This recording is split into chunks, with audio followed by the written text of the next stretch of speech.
에서 가장 중요한 내용들을 뽑아서 문답식으로 만든 하이델베르크 교리 문답서를 차례대로 살펴보는 가운데 은혜의 수단인 성례에 대해서 살펴보고 있습니다. 여러분, 하나님께서는 우리에게 무조건적인 은혜를 베푸셔서 예수를 구원자로 믿는 믿음을 주실 뿐만 아니라 그 믿음을 더욱 굳건하게 세워주기 위해서 은혜를 베풀어 주십니다.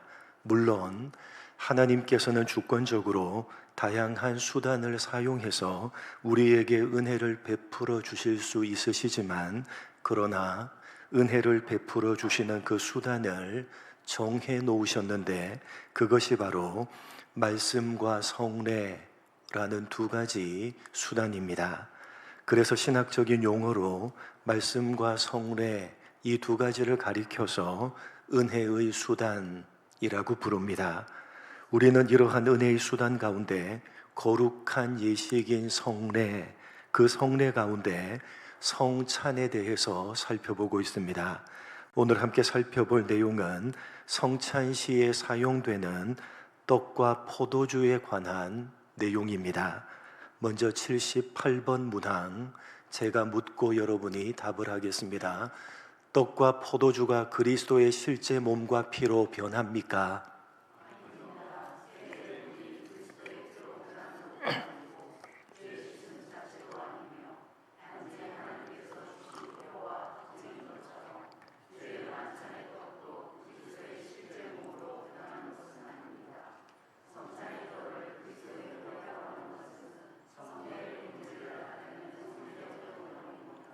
(78번) 문항은 성찬의 떡과 포도주가 실제로 몸과 피로 변하는가? 라는 질문입니다. 왜 이 문제를 다루고 있는가 하면, 암흑기라고 일컬어지는 중세시대 1000년 동안 로마 가톨릭 교회가 성찬시에 떡과 포도주가 실제로 그리스도의 몸과 피로 바뀐다고 가르치고 믿어왔기 때문입니다. 소위 화채설입니다.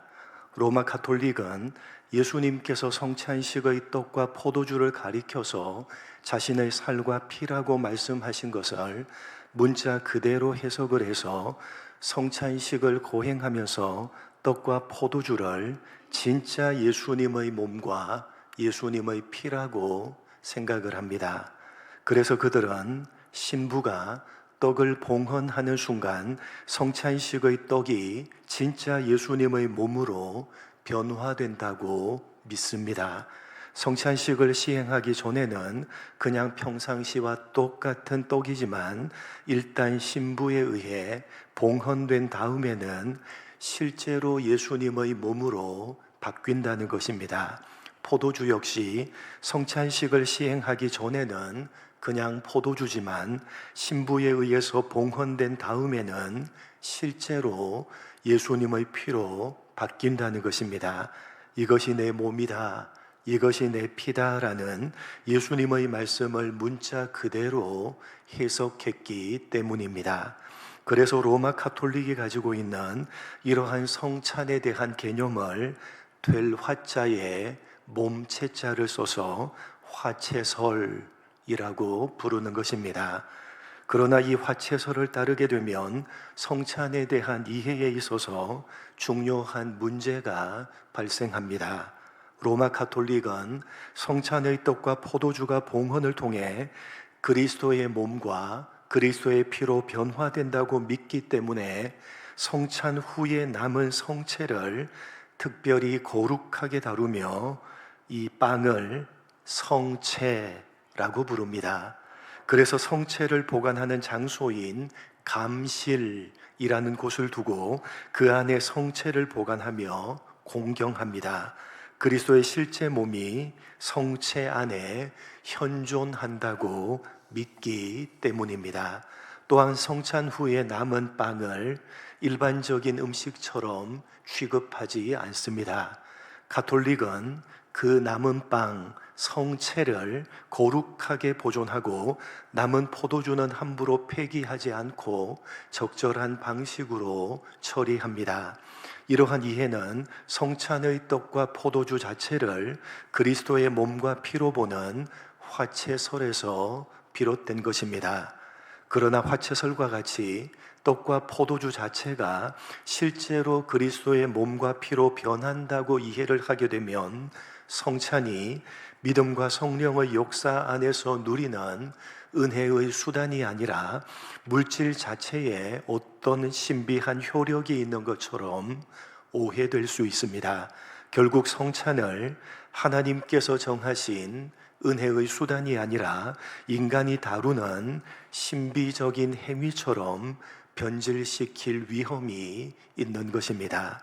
그래서 78번 문항은 세례시 물이 그리스도의 피로 변하는 것도 아니고 죄 씻음 자체도 아니며 단지 하나님께서 주신 표와 확증인 것처럼 성찬의 떡도 그리스도의 실제 몸으로 변하는 것이 아니라고, 떡을 그리스도의 몸이라고 하는 것은 성례의 본질을 나타내는 성례적인 용어일 뿐이라고 답을 하는 것입니다. 그런데 이 성찬의 떡과 포도주가 진짜 주님의 몸과 주님의 피냐, 기냐 아니냐 라는 문제는 사실 종교 개혁자들 사이에도 그 견해가 갈립니다. 먼저 종교개혁을 시작했던 루터를 따르는 소위 루터파는 공제설, 다른 말로 성례적 연합설을 주장합니다. 이 견해는 성찬의 떡과 포도주가 없어지거나 다른 것으로 변하는 것이 아니라 떡은 그대로 떡이고 포도주는 그대로 포도주입니다. 그러나 그리스도의 참된 몸과 참된 피가 떡과 포도주에 함께 실제로 임재한다고 주장을 합니다. 흔히 안에, 함께, 아래에 임재한다는 것입니다. 실제로 임재한다는 것입니다. 루터가 이렇게 주장을 한 이유는 예수님의 말씀인 이것은 내 몸이다를 문자 그대로 받아들였기 때문입니다. 따라서 성찬에 참여하는 사람은 떡과 포도주를 먹으면서 동시에 그리스도의 실제 몸과 실제 피도 함께 받는 것이라고 이해를 하는 것입니다. 그러나 성경은 부활하신 예수님의 몸은 하늘에 계시며 인성을 가지신 몸이라고 가르치고 있기 때문에 성경을 따르는 개혁주의는 그리스도의 참된 인성을 보존하기 위해서 부활하신 몸의 공간적인 위치성을 강조하며 성찬시 그리스도의 육체적인 임재하심을 받아들이지 않습니다. 또한 종교개혁자인 츠빙글리는 기념설을 주장하는데 이 견해는 성찬을 철저하게 기념하는 예식으로 이해를 하는 것입니다. 예수님께서 너희가 이를 행하여 나를 기념하라고 말씀하셨기 때문에 성찬을 십자가 사건을 기억하고 믿음을 새롭게 하는 기념 예식이라고 주장을 하는 것입니다. 따라서 이 기념설에 따르면 떡과 포도주 자체에는 특별한 변화가 없고 그리스도의 특별한 임재도 없습니다. 다만 성찬은 신자가 자신의 믿음을 고백하고 그리스도의 죽으심을 기억하는 상징적인 행위인 것입니다. 이러한 기념설의 장점은 성찬을 우상화하거나 미신적으로 전락시키는 것을 방지하지만 성찬을 지나치게 단순한 상징과 기념으로 축소해서 성찬을 통해서 실제로 주어지는 은혜와 그리스도와의 교제를 충분히 설명하지 못하는 한계를 가지게 됩니다. 그렇다면 로마의 화채설을 거부하고 루터파의 공제설도 받아들이지 않으며 츠빙글리의 기념식도 충분하지 않다고 한다면 우리는 성찬을 어떻게 이해해야 되느냐? 특히 성찬시 사용하는 떡과 포도주를 어떻게 이해해야 되느냐? 성경의 가르침을 따르는 개혁주의 교회는 요한 칼빈의 견해를 따라서 영적 임재설을 받아들입니다. 우리가 살펴보고 있는 이 하이델베르크 교리 문답서도 이 칼빈의 견해를 따르고 있습니다.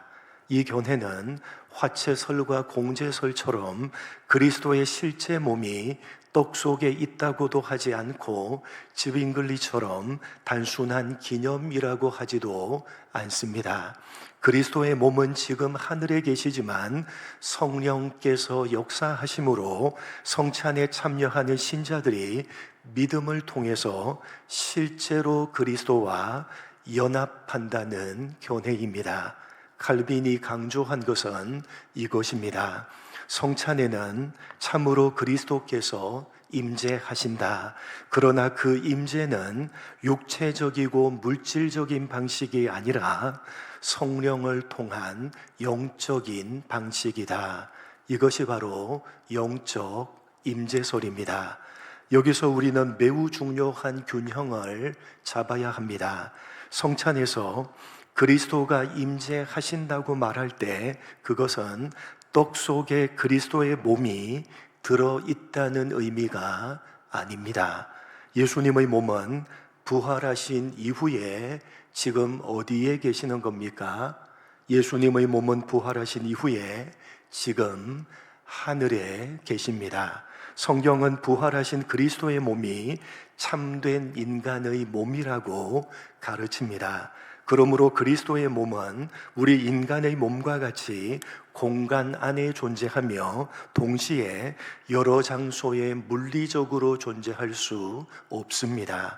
따라서 부활하신 그리스도의 몸이 떡과 포도주 안으로 들어오거나 여러 성찬 장소에 동시에 육체적으로 임재한다는 것은 성경적인 올바른 이해가 아닌 것입니다.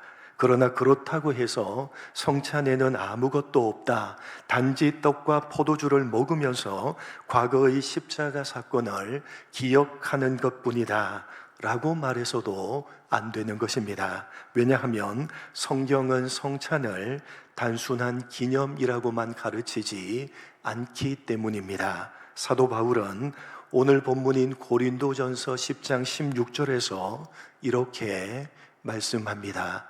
다시 한번 본문을 읽어보겠습니다. 시작.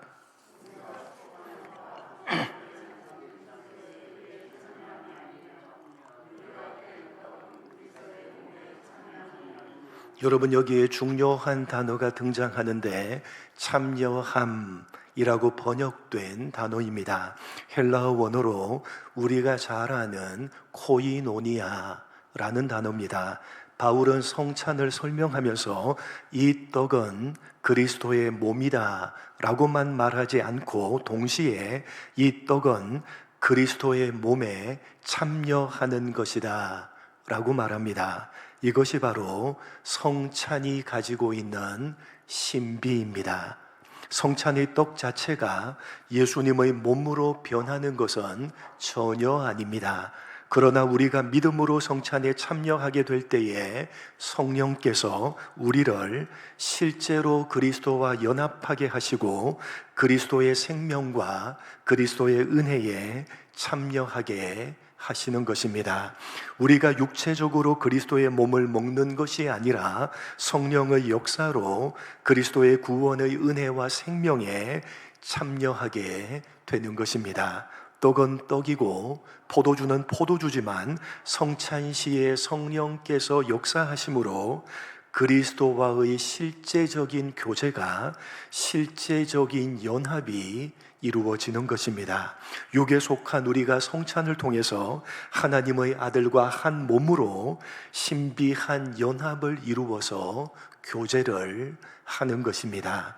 성찬에서 떡과 포도주를 먹고 마실 때 성령께서 역사하셔서 우리가 오직 그리스도를 통해서만 하나님께로 도달하게 되고 그리스도를 통해서만 하나님께 연합하게 된다는 이 신비를 경험하도록 하시는 것입니다. 그러니까 성찬은 몸을 입고 있는 우리가 예수님과 한 몸으로 연합하여 교제하는 그러한 신비를 경험하도록 하나님께서 이 땅에 제정해 놓으신 가장 강력하고 신비스러운 은혜의 수단인 것입니다. 그렇다면 왜 예수님께서는 떡과 포도주를 가리켜서 이것은 내 몸이다, 이것은 내 피다 라고 하신 것인가?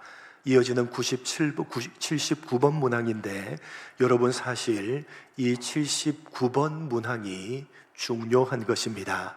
앞에서 설명한 78번 문항은 왜 필요한 것이냐 하면 로마 가톨릭을 비롯해서 루터파, 지빙글리파 등 성찬에 대해서, 특별히 떡과 포도주에 대해서 잘못되거나 불충분한 이해가 만연되어져 있기 때문입니다. 그래서 성찬에 대해서, 특별히 떡과 포도주에 대해서 성경적으로 바르게 정립할 필요가 있는 것입니다. 그러나 사실 보다 더 중요한 것은 성찬이 가지고 있는 의미입니다. 특별히 주님께서 떡과 포도주를 나누어 주시며 내 몸이다, 내 피다, 이를 행하여 나를 기념하라 라고 하신 이유입니다. 이어지는 79번 문항에서 이렇게 가르칩니다. 제가 묻고 여러분이 답을 하겠습니다. 그렇다면 왜 그리스도는 떡을 그의 몸이라고 하시고 잔을 그의 피 혹은 그의 피로 세운 새 언약이라고 말씀하십니까?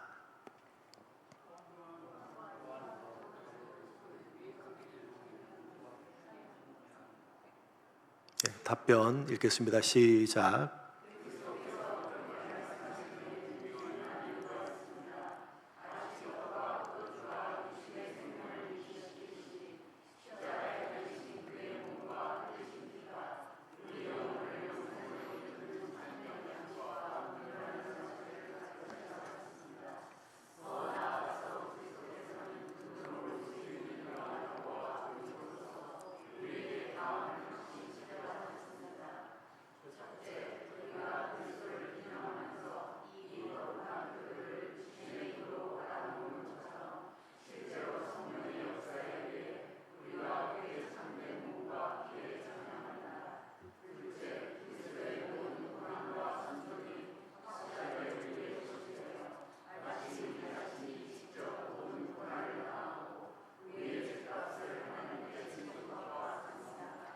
여러분, 예수님께서 떡이 실제로 자신의 몸으로 변한다고 말씀하신 것이 아니라면 왜 그렇게 표현한 것입니까? 그 이유는 성찬의 목적이 떡과 포도주의 변화에 있는 것이 아니라 그리스도 자신을 우리에게 주시는 데 있기 때문입니다.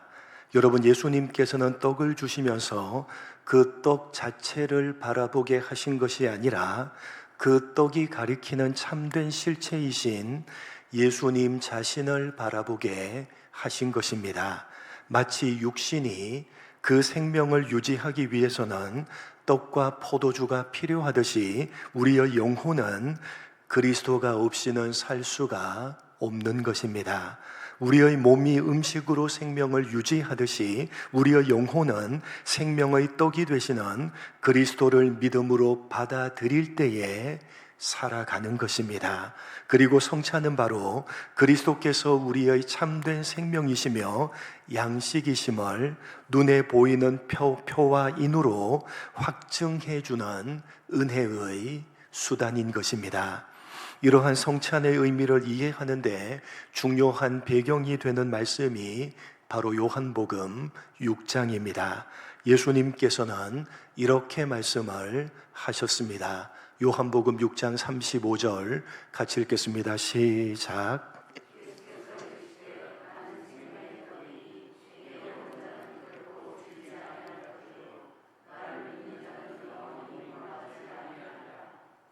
또 51절에서는 이렇게 말씀합니다. 같이 읽겠습니다. 시작. 사람이 떡을 먹으면 영생하리라. 내가 줄 떡은 곧 세상의 생명을 위한 내 살이니라 하시니라. 여러분, 예수님께서는 단순히 우리의 육신적인 배고픔을 해결해 주는 떡을 주려고 오신 것이 아닙니다. 물론 주님께서는 우리의 육신적인 필요를 외면하지 않으십니다. 오병이어의 기적을 통해서도 굶주린 사람들을 먹이셨고, 지금도 우리의 삶 가운데 필요한 육신적인 것들을 공급해 주십니다.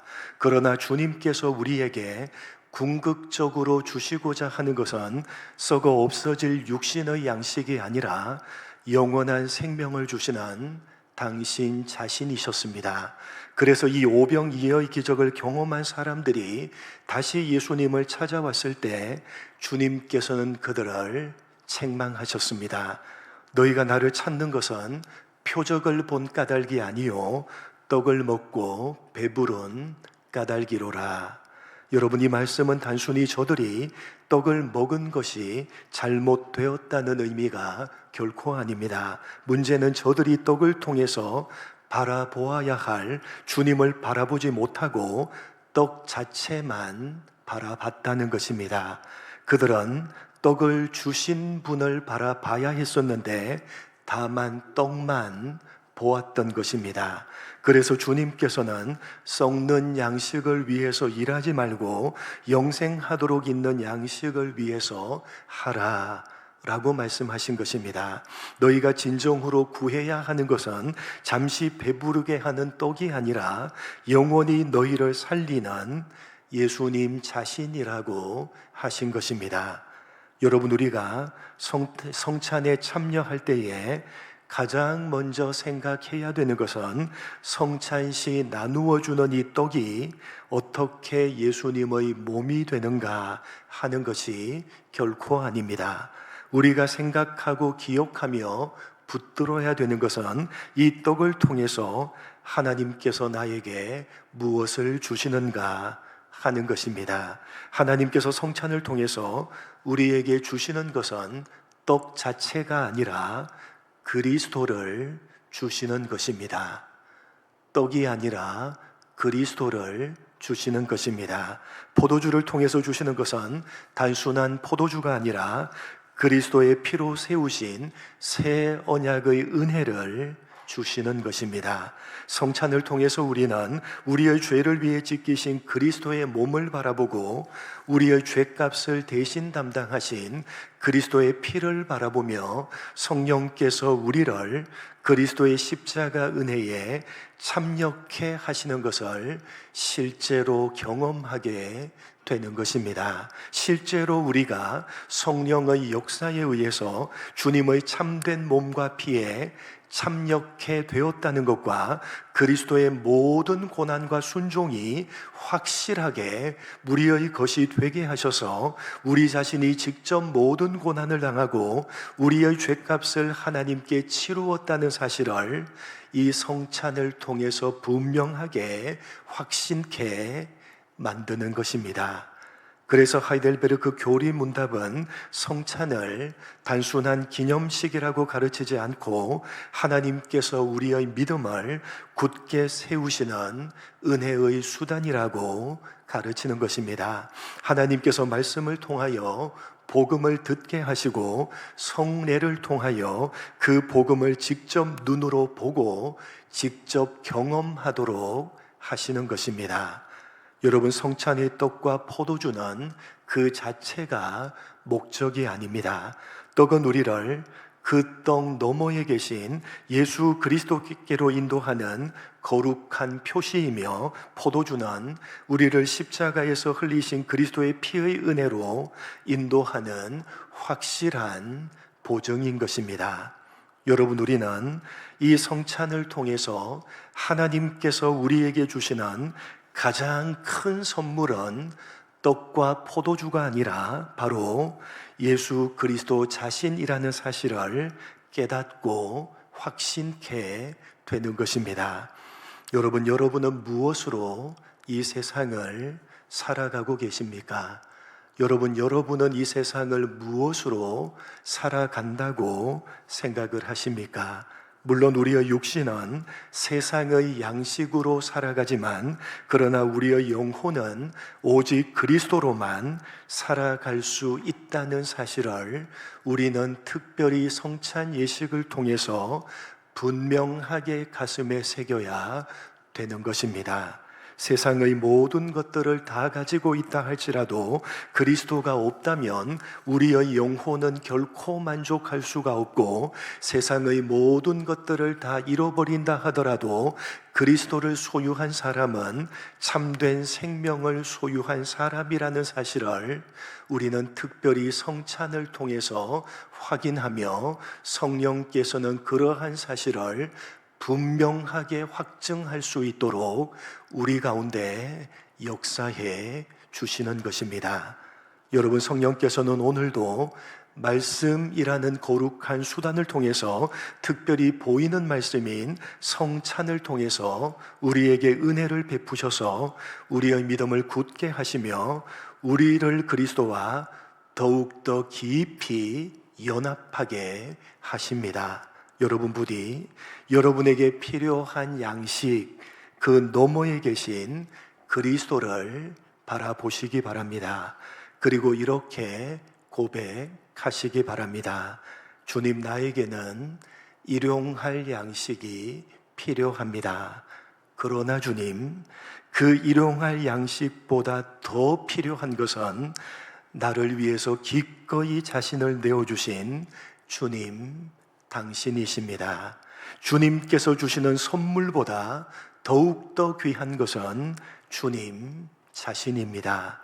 주님만이 나의 참된 양식이시며 참된 나의 생명이십니다. 우리는 성찬 예식을 통해서 이것을 고백하며 성령께서는 그렇게 우리가 참된 양식과 참된 생명을 얻었다는 사실을 실제로 경험하도록 역사해 주시는 것입니다. 여러분, 오늘도 주시는 말씀을 통해서, 그리고 보이는 말씀인 성례를 통해서 날마다 하나님께서 주신 가장 귀한 선물은 바로 주님 자신이라는 사실을 여러분 가슴에 새기셨으면 좋겠습니다. 오늘도 이 고백을 하시며 하루하루 주어진 인생을 최고의 선물을 받은 자로, 이미 더 이상 견줄 수가 없는 최고의 선물을 소유하고 있는 자로 넉넉하게 믿음으로 살아가시는 여러분 모두가 되시기를 주님의 이름으로 간절히 축복합니다. 하나님 아버지, 하나님께서 말씀을 통해서 우리에게 은혜를 베풀어 주시며 특별히 보이는 말씀인 성례를 통해서 우리에게 은혜를 베풀어 주신다는 사실을 가슴 깊이 새기는 우리가 되게 하여 주옵소서. 주님께서 성찬을 통해서 우리에게 기억하도록 하시는 것은 주님께서 당신의 몸과 당신의 피를 우리에게 실제로 주셨고, 그것을 우리는 실제로 받아서 하나님께서 허락하시는 참된 양식과 참된 음료, 참된 구원과 참된 생명을 받았다는 사실을 지금도 은혜로 확증케 한다는 사실을 가슴 깊이 새기는 우리가 되게 하여 주옵소서. 하나님, 우리에게는 일용할 양식이 필요합니다. 그러나 그 일용할 양식보다 더 필요한 것은 우리를 위해서 기꺼이 자신을 내어주신 주님 당신이십니다. 주님께서 주시는 선물보다 비교할 수 없이 더욱 귀한 것은 바로 주님 자신입니다. 주님만이 나의 참된 양식이시며 참된 생명이십니다. 주시는 말씀을 통해서 또 보이는 거룩한 예식인 성례를 통해서 날마다 고백하는 우리 모두가 될 수 있도록 은혜 베풀어 주옵소서. 감사하오며 예수님의 이름으로 기도드립니다. 아멘.